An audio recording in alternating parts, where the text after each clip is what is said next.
नमस्कार। विज्ञान, प्रौद्योगिकी, आविष्कार और नवाचार से जुड़े देश के पसंदीदा कार्यक्रम ज्ञान विज्ञान में आपका स्वागत है। मैं राकेश अंदानिया एक बार फिर से हाजिर हूं विज्ञान जगत की ताजा गतिविधियों के साथ। आज के अंक में आप जानेंगे मिट्टी के कटाव से जुड़े एक शोध और जानेंगे चंद्रयान 3 से जुड़ी ताजा अपडेट। विज्ञान जगत की महत्वपूर्ण खबरें और भी होगी, लेकिन सबसे पहले नजर डालते हैं इस अंक की सुर्खियों पर। मिट्टी के कटाव को रोकने में बायो इंजीनियरिंग के उपयोग का परीक्षण। आईआईटी मंडी के शोधकर्ताओं ने विकसित की एक नई विधि। सफल लैंडिंग के बाद चंद्रयान 3 का रोवर कर रहा है चंद्रमा की सतह पर चहलकदमी। सभी पेलोड कर रहे हैं ठीक से कार्य। देश दुनिया में विज्ञान की ताजा गतिविधियां जानिए साइंस एक्सप्रेस में, और हिस्ट्री ऑफ साइंस में जानिए इतिहास में दर्ज महत्वपूर्ण वैज्ञानिक उपलब्धियों को। और अब खबरें विस्तार से। सोयल इरोजन यानी मिट्टी का कटाव एक गंभीर वैश्विक समस्या है, जो न सिर्फ मिट्टी की उर्वरकता या पानी को रोकने की क्षमता को कम करती है, बल्कि लैंडस्लाइड जैसी आपदाओं के लिए भी जिम्मेदार होती है।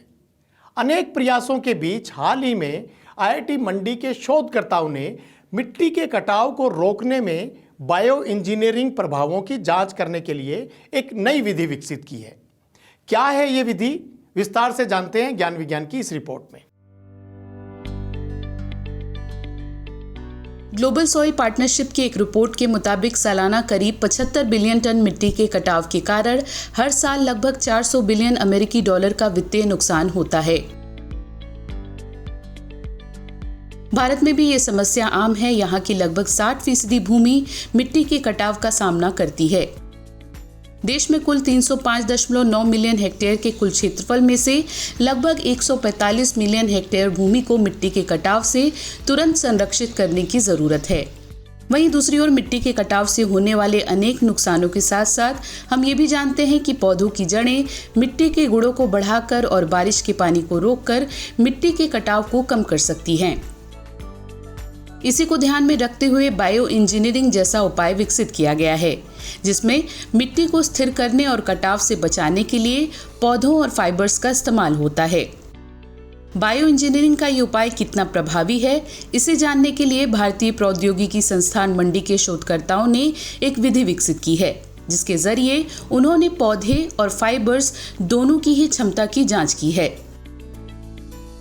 इसमें हमने ये किया कि हमने पहले बारिश का एक सिमुलेशन किया, जहाँ पे बारिश हो सकता है, और जो नीचे का जो आप ये देख रहे हैं इसके ऊपर बारिश जब गिरता है तो मिट्टी का जो इरोजन जो चलता है, तो इसके हिसाब से कैसे इसको रोक सकते हैं, इस चीज़ के ऊपर हमारा काम चला है। और इसके ज़रिए हमने फाइबर और प्लांट रूट्स हमने दोनों यूज़ किए, क्योंकि फाइबर और प्लांट रूट्स दोनों एक दूसरे की तरह ही होते हैं। तो हमने सोचा कि अगर प्लांट रूट्स को अगर कर पाएँ तो अगर यहाँ पे ज़्यादा वृक्ष के वजह से अगर और चीज़ें रोकने का ज़्यादा यहाँ पे स्कोप मिल जाता है, इसलिए हमने सोचा और नेचुरल इसमें आ जाए, तो नेचुरल बायो इंजीनियरिंग बोलते हैं। तो इसकी वजह से क्या होता है, जब रूट सॉइल के अंदर जाता है वो पकड़ के रखता है मिट्टी को, तो इसकी वजह से इसका एरोजन कैपेसिटी जो है कम हो जाता है। ये ज़्यादातर काम जो हुआ है वो फाइबर्स के ऊपर हुआ, पर रूट्स पे काफ़ी कम हुआ। तो इस तरह से हमारा काम जो है वो अलग ही हो जाता है। शोधकर्ताओं ने सिमुलेटेड रेनफॉल कंडीशन में मिट्टी के कटाव के प्रभावों को जानने के लिए एक प्रयोगशाला स्थापित की है, जिसमें मिट्टी के कटाव पर बारिश, ढलान, मिट्टी की बनावट और वनस्पतियों के आवरण के प्रभाव की कंट्रोल टेस्टिंग की जा सकती है। शोधकर्ताओं ने मिट्टी के कटाव को मापने और बायो इंजीनियरिंग के प्रभाव को दिखाने के लिए इस पूरी प्रक्रिया का इमेज एनालिसिस किया है। इसमें हमने जब बारिश करा के हमने पहले चेक किया कि वो मिट्टी जो है वो इरोजन के लिए कितना हो सकता है। जैसे हमको पता चला एक मिट्टी है जिसमें इरोजन ज़्यादा हो रहा है, तो हमने उसमें फाइबर भी ऐड किए और प्लांट भी ऐड किए। जब हमने पहले प्लांट ऐड किया था, हमने उसका ऊपर की बात जो लीव्स होते हैं उनको हमने काट दिए, तो सिर्फ रूट की वजह से जो इरोजन रुक सकता है उसको। और उसके बाद हमने प्लांट्स के साथ, मतलब लीव के साथ लगा के हमने ये भी चेक किया कि इरोजन कैसे चेंज हो सकता है। ये पूरा समझने के लिए हमने वीडियो बना के उसका इमेज एनालिसिस करा के हमने समझने की कोशिश किया कि कितना इफेक्टिव है जब हम प्लांट लगाते हैं, या रूट की वजह से कितना क्षमता आती है, या प्लांट लीव्स की वजह से कितना क्षमता आती है, और फाइबर को यूज़ किया था इसमें कैसे कितना क्षमता आती है, और जिसकी वजह से हम इरोशन को रोक पाए। अध्ययन से ये पता चला कि प्राकृतिक और देसी वनस्पतियों की जड़ें और फाइबर्स मिलकर मिट्टी को ठोस बनाने में अहम भूमिका निभा सकती हैं। शोधकर्ताओं ने दिखाया है कि कैसे प्राकृतिक वनस्पतियों और इंडियन गूस ग्रास के फाइबर्स का इस्तेमाल करते हुए इंटेंस इरोजन जोन को नो इरोजन जोन में बदला जा सकता है। यानी सही वनस्पति और सही फाइबर्स के चुनाव द्वारा इस जटिल समस्या का हल खोजा जा सकता है। इस शोधकार के निष्कर्षों को प्रतिष्ठित जर्नल सॉइल एंड सेडिमेंट्स में प्रकाशित किया गया है। चंद्रमा के दक्षिणी ध्रुव के पास सॉफ्ट लैंडिंग के कुछ घंटों बाद ही चंद्रयान 3 के लैंडर से रोवर बाहर निकल आया और अब वह चंद्रमा की सतह पर सफलतापूर्वक चहलकदमी कर रहा है। इस मिशन में क्या हो रहा है और आगे क्या होने वाला है, यह जानने के लिए देखिए ज्ञान विज्ञान की यह स्पेशल रिपोर्ट।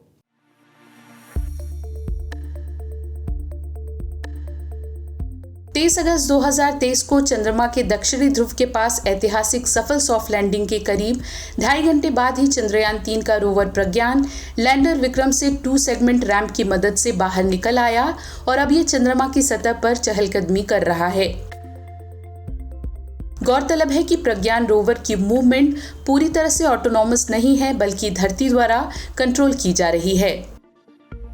चंद्रयान 3 द्वारा धरती पर भेजी जा रही तस्वीरों और डेटा के आधार पर वैज्ञानिक ये तय कर रहे हैं कि रोवर प्रज्ञान किस पथ पर जाएगा।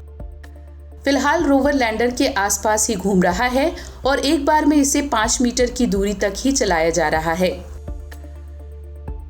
अब तक चंद्रयान 3 मिशन के 2 उद्देश्य पूरे हो चुके हैं, जिसमें चंद्रमा के दक्षिणी ध्रुव के पास सॉफ्ट लैंडिंग और रोवर की चंद्रमा की सतह पर चहलकदमी शामिल थी। फिलहाल इस मिशन का तीसरा उद्देश्य शुरू हो चुका है, जो कि सभी पेलोड्स की मदद से इन सीटू साइंटिफिक एक्सपेरिमेंट करना है। इसी कड़ी में विक्रम लैंडर पर लगाए गए पेलोड चास्ट-ई ने एक महत्वपूर्ण डेटा भेजा है। चास्ट-ई यानी कि चंद्रा सरफेस थर्मोफिजिकल एक्सपेरिमेंट के अंदर एक टेम्परेचर प्रोब लगाया गया है, जो कंट्रोल पेनिट्रेशन मैकेनिज्म की मदद से चंद्रमा की सतह से 10 सेंटीमीटर गहराई तक जा सकता है। इसमें 10 टेम्परेचर सेंसर लगे हुए हैं।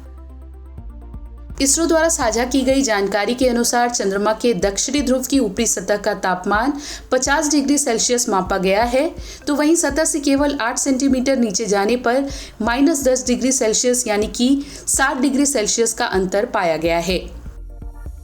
चंद्रमा के दक्षिणी ध्रुव पर किया गया ये इस तरह का पहला परीक्षण है। ये मिशन के जो 3 मुख्य उद्देश्य थे, उसमें एक तो सॉफ्ट लैंडिंग, दूसरा रोवर को नीचे उतार के उसका मूवमेंट कराना, और तीसरा है जो अलग अलग एक्सपेरिमेंट जो पेलोड रखे हैं हमने उसके एक्सपेरिमेंट करना, उससे साइंस डेटा लेना। तो 2 उद्देश्य तो हमारे पूरे हो चुके हैं और उसमें काफ़ी हमने भारत का नाम रोशन किया, और अभी जो तीसरा उद्देश्य है उसके लिए काम चल रहा है।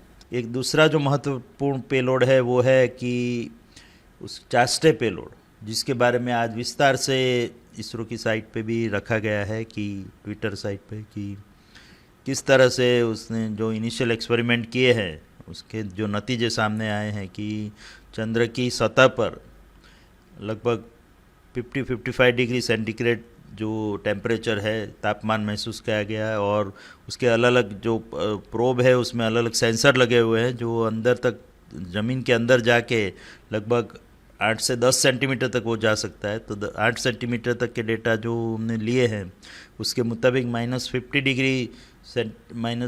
डिग्री सेंटीग्रेड से लेके +50 डिग्री सेंटीग्रेड के अलग अलग डेटा 10 सेंसरों ने कलेक्ट किए हैं। तो वो डेटा आज उपलब्ध है। इसी प्रकार रोवर में लगे payloads laser induce breakdown spectroscope LIBS और alpha particle X-ray spectrometer APXS भी सक्रिय हो गए हैं। ये दोनों क्रिटिकल पेलोड भी चंद्रमा की मिट्टी का गहन विश्लेषण और परीक्षण करेंगे। इसरो के मुताबिक रोवर के लिए नियोजित की गई सभी गतिविधियां और साथ ही सभी पेलोड सुचारू रूप से कार्य कर रहे हैं।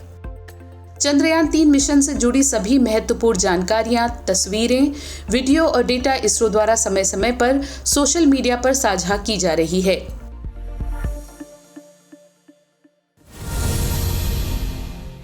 और अब नजर डालते हैं विज्ञान जगत की कुछ और ताजा गतिविधियों पर हमारे सेगमेंट साइंस एक्सप्रेस में।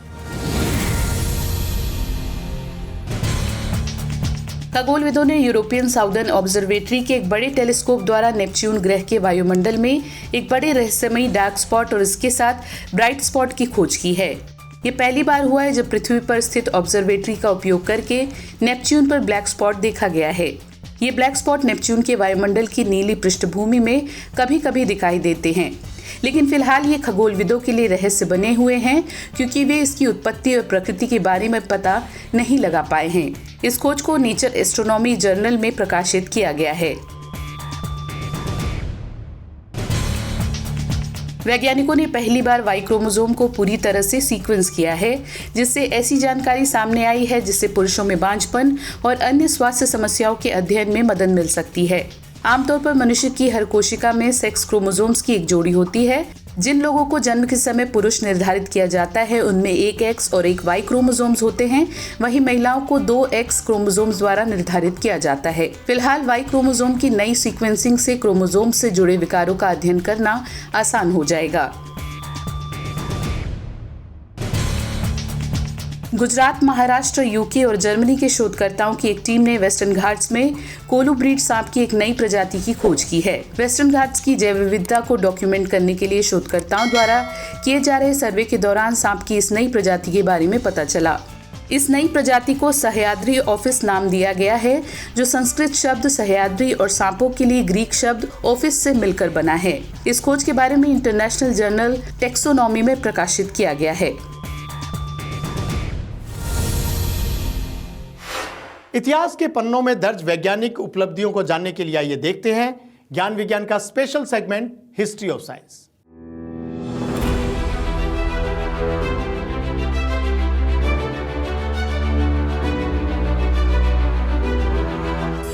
6 सितंबर 1766 को प्रसिद्ध अंग्रेजी रसायनज्ञ, भौतिक विज्ञानी और मौसम विज्ञानी जॉन डाल्टन का जन्म हुआ था। उनके सबसे प्रसिद्ध योगदानों में एटॉमिक थियरी और कलर ब्लाइंडनेस रिसर्च शामिल है। 9 सितंबर 1896 को यूरोप में हार्ट सर्जरी के इतिहास की शुरुआत हुई, जब जर्मनी के फ्रैंकफर्ट में लुडविग रेन ने एक युवा माली के दाहिने वेंट्रिकल में चाकू के घाव में टाके लगाए। इससे पहले ये एक आम धारणा थी कि हृदय आत्मा का निवास स्थान है, इसलिए इसे नहीं छूना चाहिए।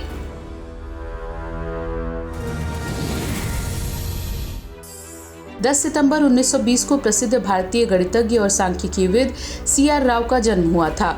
उन्हें क्वालिटी ऑफ एस्टिमेटर्स से संबंधित राव-ब्लैकवेल थ्योरम की खोज के लिए जाना जाता है। जिन अन्य क्षेत्रों में उन्होंने काम किया उसमें मल्टीवेरिएट एनालिसिस, एस्टिमेशन थियरी और डिफरेंशियल जियोमेट्री शामिल है।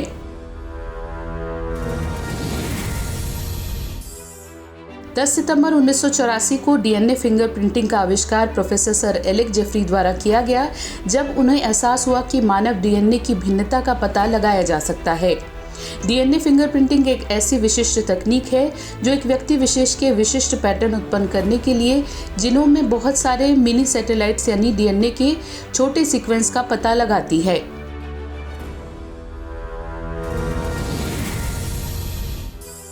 बारह सितंबर 1997 को नोबेल पुरस्कार विजेता इरिन क्यूरी, जो मैरी क्यूरी और पियरे क्यूरी की बेटी थी, उनका जन्म पेरिस में हुआ था। पेरिस में विज्ञान संकाय में अपनी पढ़ाई शुरू करने के बाद उन्होंने प्रथम विश्व युद्ध के दौरान नर्स रेडियोग्राफर के रूप में भी कार्य किया। बाद में 1925 में उन्होंने डॉक्टरेट ऑफ साइंस की डिग्री हासिल की। तो आज के अंक में बस इतना ही।